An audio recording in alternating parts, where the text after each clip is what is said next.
반갑습니다. 김용민 대표입니다. 미국의 지방은행 위기가 심각해지면서 시장의 조정이 길어지고 있죠. 실제로 버크셔 소유의 주총에서 버핏은 지방은행 위기가 문제다.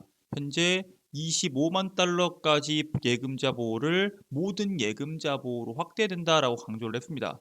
만약에 그렇게 되지 않는다면이 문제가 쉽사리 해결되지 않는다라는 말이겠죠. 실제로 시장의 등락폭이 불안정하게 나오고 있는 지금 많은 투자들이 확실한 성장 산업에 돈을 쏟아넣고 있습니다. 당연하겠죠. 그렇기 때문에 4월 셋째 주부터 지금까지 시장의 하락폭이 나왔음에도 불구하고 2차 전지 산업은 비교적 낮은 하락을 보여주거나 오히려 높은 상승률을 보여주고 있는 게 바로 그 이유에서입니다. 오늘 그래서 여러분들께 말씀드릴 거는 지금 많은 돈이 2차 전지로 몰리고 있음에도 불구하고 포스코홀딩스보다도 더 싸도 너무 싼 이 주식 빠질 때마다 사모세요라는 내용으로 영상을 준비해 왔습니다. 여러분들께 도움이 될 수 있는 내용으로 자세하게 영상을 준비해 왔으니까 영상 시청하시기 전에 구독과 좋아요 버튼 한 번씩만 눌러주시고 시청해 주시면 정말 감사드리겠습니다.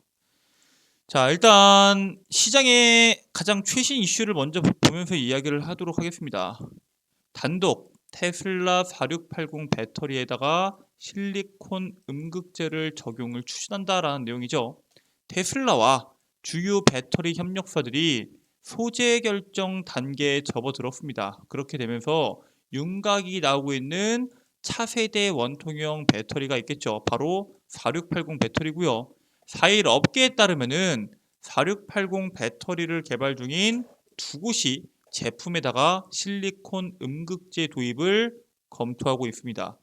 원통형 배터리에는 테슬라 협력사 중에서 딱 한 곳, 2170 제품에 중국 BTR 실리콘 음극재를 일부 활용했던 적이 있긴 한데 4680 배터리에다가 이 실리콘 음극재가 적용이 가능할지는 현재 미지수고요. 관계자는 원통형 배터리에서 실리콘 음극재를 쓰기 쉽지 않을 수 있다. 하지만 현실화한다면 4680 배터리 효과를 극대화할 수 있을 것이다 라고 설명을 합니다. 현재 시장에서 기준이 되고 있는 리튬이온 배터리의 성능을 압도적으로 올려줄 수 있는 차세대 소재이기 때문에 지금 시장에서는 주목하고 있는 거고요. 이 부분에 대해서 국내 기업 중에서 특정 기업들은 이미 예측하고 작년부터 투자를 해왔습니다. 바로 포스코홀딩스죠. 차세대 실리콘 음극재 사업을 추진하기 위해서 작년 7월에 실리콘 음극재 개발 업체인 테라테크노스를 인수하고 포스코 실리콘 솔루션으로 사명을 변경해 버립니다. 올해 초에 자회사 포스코 실리콘 솔루션에다가 591억 원을 출자해서 연산 450톤 규모의 실리콘 음극재 1단계 생산 설비를 착공을 했고요. 만약에 이번에 실리콘 음극재 생산 설비 투자가 완료된다고 하면은 천연흑연, 인조흑연 그리고 실리콘 음극재까지 음극재 분야에서 모든 포트폴리오를 완성하게 되는 포스코 그룹입니다. 앞으로 차세대 배터리가 나올 때까지는 업계 표준 배터리가 될 리튬이온 배터리의 성능 한계를 올려줄 수 있는 기술이기 때문에 당연히 부각이 될 수밖에 없겠죠. 현재 전 세계적으로 수많은 배터리 기업들 중에서 한국의 배터리 기업이 전 세계 시장을 장악하고 있습니다. 지금 CATL이 그런 거 아니냐? CATL 같은 경우에는 중국 한정에서 시장을 장악하고 있고 사실 전 세계적으로 특히 미국이나 유럽, 우리나라만 본다고 했을 때는 K 배터리 기업들이 훨씬 더 점유율이 높죠. 실제로 미국의 전기차 IRA 보조금을 받은 완성차들을 22종을 확인했을 때 배터리 공급사 17개가 K배터리입니다. LG엔솔이 가장 많았고요. 삼성 SDI 그 밑으로 SK온이 있습니다. IRA 1차 보조금 대상 22종 중에서 17개 차량의 K배터리가 사용이 되고요. 추가적으로 보조금 대상 차량이 될 수 있는 것들을 쭉 나열해 봤더니 그중 상당수가 한국 배터리를 채택할 예정이다 라는 내용이 확인이 되었습니다. 이게 한국 배터리 기업들 같은 경우에는 생산 규모도 압도적이고 성능에서도 압도적인 성능을 보이고 있기 때문에 이 22개 중에서 11개에 대한 차종에 배터리를 납품하는 기업이 LG 엔솔이 있고요. 특히 이 LG 엔솔과 아니면 삼성 SJ, SK온의 리튬이온 배터리 같은 경우에는 성능 한계가 명확하기 때문에 사실 이 기업들이 지금에 만족하지 않고 포트폴리오 다변화를 위해서 공격적인 투자를 지속하고 있습니다. 이게 무슨 뜻이냐? 자, 니켈, 코발트, 망간에 비해 상대적으로 에너지 밀도가 낮은 LFP 배터리와 차세대 꿈의 배터리라고 불리는 전고체 배터리 개발을 시작했다라는 기사가 나온 건데, 이게 LFP 배터리만 본다고 하더라도 사실 CATL 등 중국 제조사들이 주력해온 분야거든요. 근데 그럼에도 불구하고 LFP 배터리 같은 경우에는 2020년도 시장의 점유율이 11%밖에 안 됐는데 31%까지 성장을 합니다. 성장의 사유는 중국 기업들, 중국에서 중국 기업들이 엄청나게 팔면서 중국의 시장이 커지면서 이 점유율이 커진 건데, 이유와 어찌됐던 시장의 수요가 명확하다는 거겠죠. 즉 뚜렷한 성능 향상이 지금 나오고 있지 않은 상태입니다. 여러분들이 니켈, 코발트, 망간 배터리들의 성능이 뭐 기존에 한 500km대, 400km대에서 갑자기 700km, 800km, 1000km까지 나온다는 기사 못 봤죠? 충전 속도가 기존보다 말도 안 되는 속도로 10분 이내, 5분 이내에 충전된다는 기사를 못 보셨을 겁니다. 즉 뚜렷한 성능 향상이 나오고 있지 않은 상태에서 LFP 배터리의 저렴한 가격이 강점이 되고, 지금 비교적으로 말도 안 되는 주행거리가 나왔었는데 지금은 주행거리가 계속적으로 늘어나면서 이러한 부분이 강점으로 시장에서 선택을 받으면서 성장을 하고 있고요. 전기차 보급이 가속화됨에 따라서 점유율 확보를 위한 배터리 개발 그리고 확보 경쟁이 앞으로 더 치열해질 것이다 라는 전망이 나오고 있습니다. 자, 대표적으로 우리나라의 현대차가 시장의 점유율을 상당히 많이 차지하고 있죠. 지난해 세계 시장에서 684만 대를 판매하면서 도요타와 폭스바겐에 이어서 세계 3위를 기록한 게 현대차입니다. 현대차 그룹 같은 경우에는 과거에 내연기관 중심, 중소형 자동차 중심에서 이제는 포트폴리오를 바꾸면서 고급차 중심, 전기차 모델로 상당 비중을 바꾸는 데 성공을 했죠.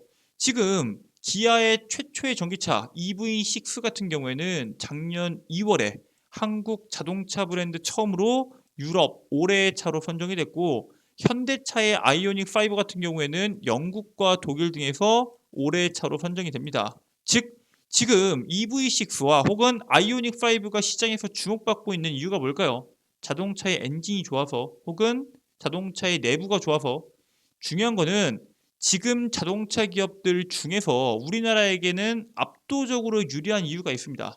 우리나라 같은 경우에는 사실 엔진의 역사가 그렇게 엄청 길진 않죠. 뭐 벤츠, BMW, 아우디, 폭스바겐 수많은 기업들 같은 경우에는 엔진의 연차가 엄청나게 깁니다. 역사가 길다 보니까 엔진의 성능도 엄청나게 뛰어나고요.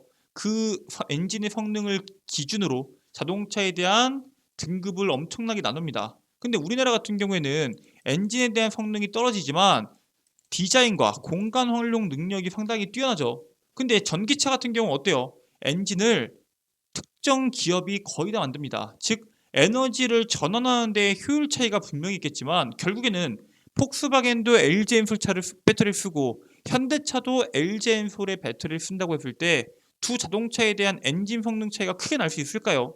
크지 않을 수밖에 없다라는 거겠죠. 즉 엔진 기술력은 비슷해지고 디자인, 공간 활용 능력이 뛰어난 차량을 선택하는 경우의 수가 늘어나면서 완성차 업계 입장에서는 엔진이 아닌 또 다른 경쟁력을 확보할 필요가 있다라고 여러분들께 말씀을 드립니다. 그 중심에 최근에는 내부 디자인과 공간의 활용성이 상당히 중요하다라고 말씀을 드리고요.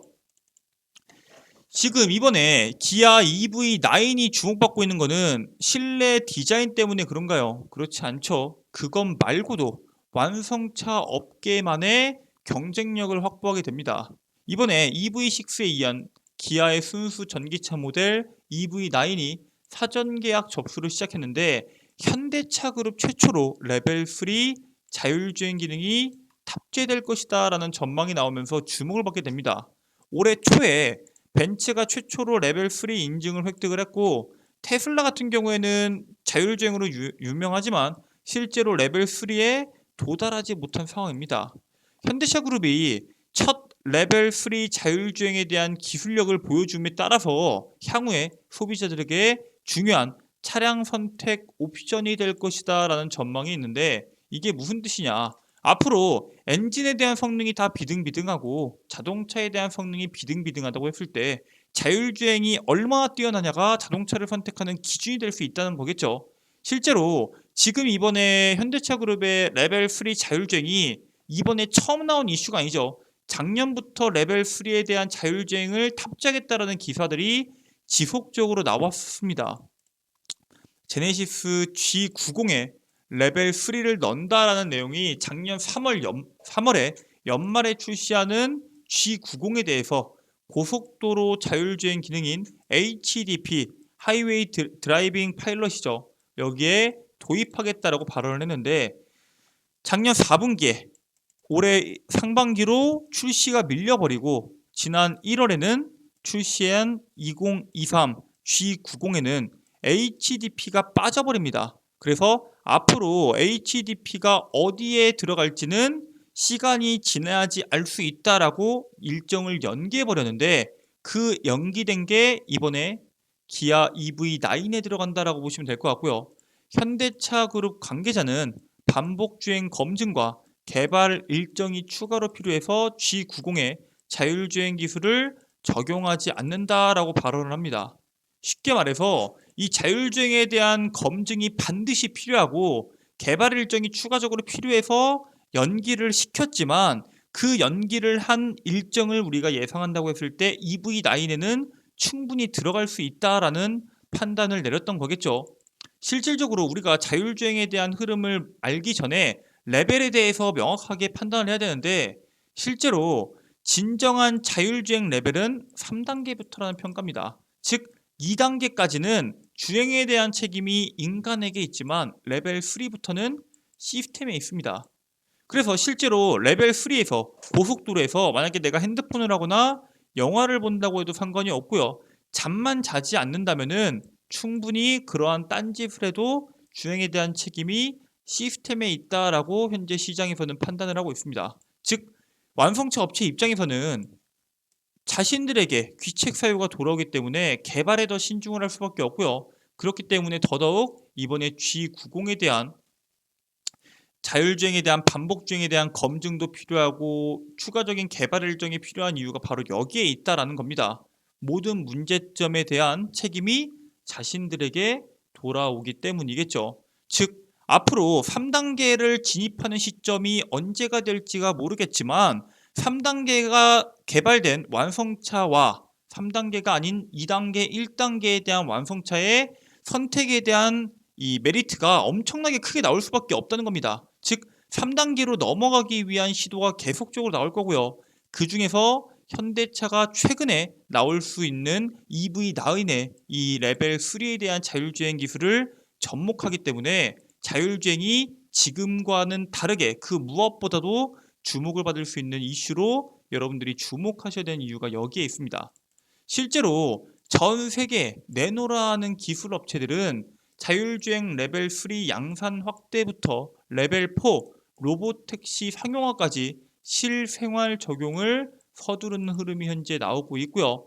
2016년도, 2020년도까지 5년 동안 한국, 미국, 중국, 일본, EU 등 주요국 특허청 자율주행차 카메라 라이더 센서 융합기술 특허가 총 800건에 다다릅니다. 이 중에 우리나라가 2위예요. 레벨 3 상용화에 성공한 완성차 업체는 벤츠, 혼다, 볼보 정도가 있고요. 우리가 전기차의 선두주자, 자율주행의 선두주자라고 부르고 있는 테슬라 같은 경우에는 현재 2.5단계 수준입니다. 테슬라가 느릴 수밖에 없는 게 고가의 라이다 없이 AI를 탑재한 카메라를 적극적으로 활용하고 있기 때문에 사실 이게 완전한 레벨 수준의 3단계 수준의 4단계 수준의 자율주행으로 넘어가기가 쉽지가 않아요. 이번에 EV9에는 고가의 라이다가 전방에 2개가 들어가면서 레벨 3에 대한 자율주행 기술을 선보이는데, 테슬라는 라이다 없이 비용적인 이득을 감안하면서 카메라를 적극적으로 활용해서 연내에 완전 자율주행이 출시될 가능성이 있다라고 언급을 하게 됩니다. 당연히 거기에 따른 시장의 이슈를 우리가 주목해 볼 필요가 있고요. 지금 미래, 이동, 그리고 거주 문화를 이끌 자율주행 로보택시가 계속적으로 주목을 받고 있습니다. 지금 자동차가 단순히 탈 것이 아니라 모빌리티, 그냥 말 그대로 바퀴 달린 핸드폰이라고 판단하고 있는 사람들이 상당히 많아요. 미래의 이동과 거주 문화를 선도할 것으로 기대되는 자율주행에 대한 투자가 계속적으로 확대되고 있고요. 미국과 중국에서는 이미 안전요원이 탑승하지 않는 로보택시 운행 허가 제도가 시행되고 있습니다. 이미 우리나라를 제외한 다른 국가들에서는 자율주행에 대한 개발 속도가 엄청나게 빠르게 나오고 있다는 사실에 대해서 주목을 하셔야 되고요. 완성차 기업 입장에서는 자율주행 기반의 서비스 사업으로 확대 가능성이 있기 때문에 사실 이 자율주행 기반의 서비스 사업이 돈이 되는 사업이 상당히 많습니다. 로보택시도 있고 UAM, 드론도 있고 아니면은 로봇과 자율주행을 접목시켜서 로봇 배달도 있고요. 여러 가지 부분에 대해서 서비스 사업을 확대할 수 있는 가능성이 있기 때문에 완성차 기업 입장에서도 사실 개발을 안 할 이유가 없습니다.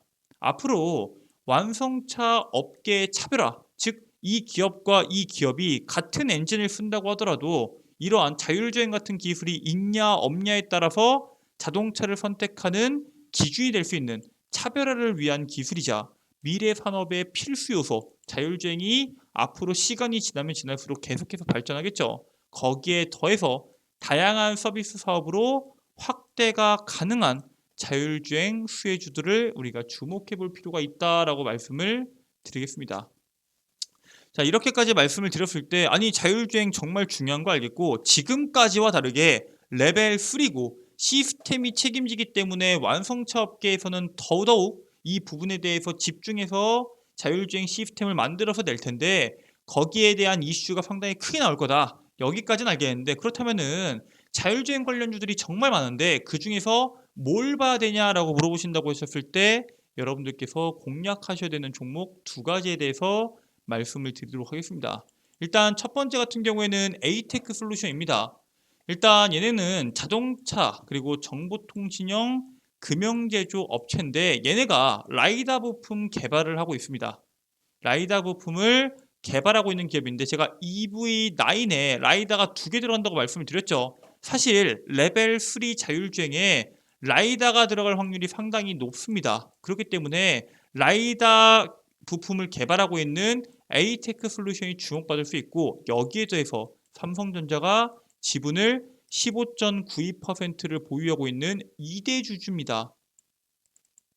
자, 그렇기 때문에 삼성전자의 자율주행에 대한 투자 그리고 에이테크 솔루션의 라이다 부품 개발 이슈까지 더해지면서 시장에서 주목받을 수 있는 종목 중에 하나가 됐고요. 삼성 벤처 투자가 미국 라이다용 반도체 개발 업체의 루모티브에 추가적으로 투자를 하면서 시장에서 지속적으로 자율주행에 대한 이슈가 나올 것으로 예상이 됩니다.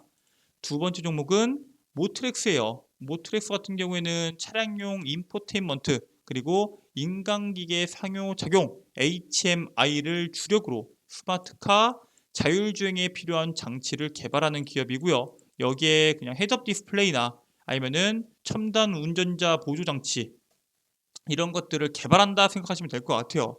현대자동차의 미국 자율주행 전문 기업인 모셔널의 레벨 4 로보택시의 주요 부품 공급을 하고 있는 업체고요. 현대랑 기아가 현재 목적 기반 모빌리티 PBV 사업 내 인포테인먼트 부분에서 상당히 중요한 공급을 하고 있는 업체이기 때문에 앞으로 현대차와 자율주행에 대한 이슈가 나올수록 모트렉스에 대한 중요도는 지속적으로 올라갈 거다라고 말씀을 드립니다. 자, 그렇기 때문에 오늘 여러분들께는 에이테크 솔루션과 모트렉스에 대해서 말씀을 드렸고요. 자율주행에 대한 시장 중요도가 계속적으로 나옴에 따라서 올해 하반기까지 이슈가 지속될 수 있다 보니까 지금부터 모아가시고 빠질 때마다 모아가신다면은 큰 수익이 날 수 있는 종목이다라고 말씀을 드리도록 하겠습니다. 오늘 준비된 내용은 여기까지입니다. 오늘도 끝까지 시청해주신 분들 너무 감사드리고요. 영상 종료하시기 전에 구독과 좋아요, 알림 설정 한 번씩만 부탁드리도록 하겠습니다. 끝까지 시청해주셔서 감사합니다.